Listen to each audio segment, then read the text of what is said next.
Thanks for inviting us in on your Friday night. This manhunt for Gabby Petito's fiance is really heating up tonight after the FBI issued an arrest warrant for him. But now there's this growing criticism about the extensive coverage of this case. Countless TikTok users have taken to social media discussing the evidence and theories about her death. And families of other missing persons are sharing their frustration about the exploding attention to this one investigation. Some are even referring to it as missing white woman syndrome. So for tonight's big story, we talked to investigators about how prevalent this is and the lack of attention to missing person cases among minorities. She is funny. She doesn't watch videos of her mom every day. That would be too painful. I really miss her. But when 22-year-old Sierra McCaleb needs to hear her mom's voice and see her smile. Small clips that I keep to keep me going. She knows she can, at least on her phone. I realized she taught me a lot. Except how to handle life without her, not knowing where she is. Sierra's mom, 42-year-old Chanel Gilbert, has been missing for more than a year. You're waking up over and over again with this heavy weight on your shoulder, and you just can't get it off. And it's like, there's no closure. Sierra says her mom went out the morning of June 9th, 2020, and texted to say she'd be home by noon. When she never returned and didn't answer calls or text, Chanel's daughters tracked her phone to the home of their mom's ex-boyfriend, who they say was abusive. That's when they say they found their mom's car, and the ex-boyfriend they say wouldn't let them inside his house to search. According to Sierra, police had the same trouble when officers showed up after Sierra and her sister called them.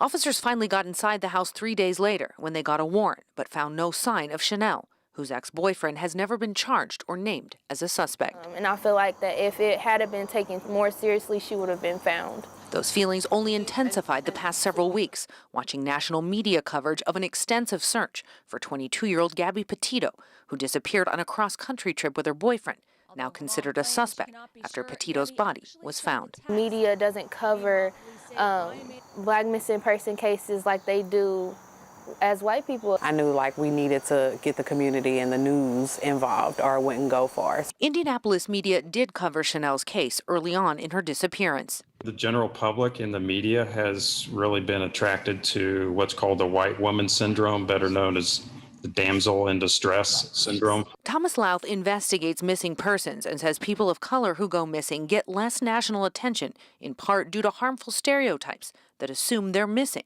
because they did something wrong. Or they're missing because they're doing drugs somewhere, or they're missing because they're in prostitution. Our cases are just not taken seriously. We hear from the families firsthand. That's why Derica Wilson co-founded the Black and Missing Foundation nearly 14 years ago to help reunite families of color with missing loved ones, many who Wilson says are calling right now. They have been calling, and they're like, what is the difference with Gabby's case?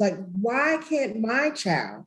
Why can't my sister get that same level of attention? Wilson says it starts with more diversity in newsrooms and police departments. We're not trying to say or trying to dishonor any community. We just want to even the playing field. When they do go missing, it's kind of like you're having this sign in your hand help, help. And Sierra McCaleb is looking for all the help she can get, saying there needs to be more out there for missing people who look like her mom. My mom deserves to be found too. Here in Indiana alone, there are roughly 200 active missing person cases.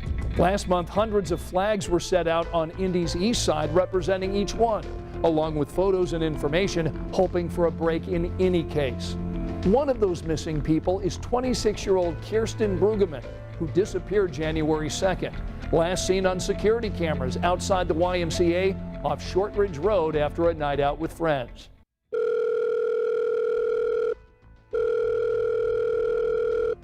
This is Kirsten. Sorry I can't get to the phone, but if you leave a message, I'll be sure to get back to you. That voicemail is all her family has left to hold on to as they wait day after day for answers. We are in this kind of limbo that it's like you can't move on. It's like she vanished. And I hate to use that word, but that's what it appears to have happened.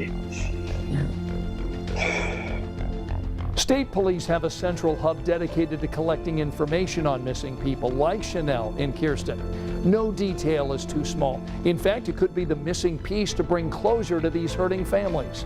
We posted the contact info on WTHR.com. And that wraps up our big story.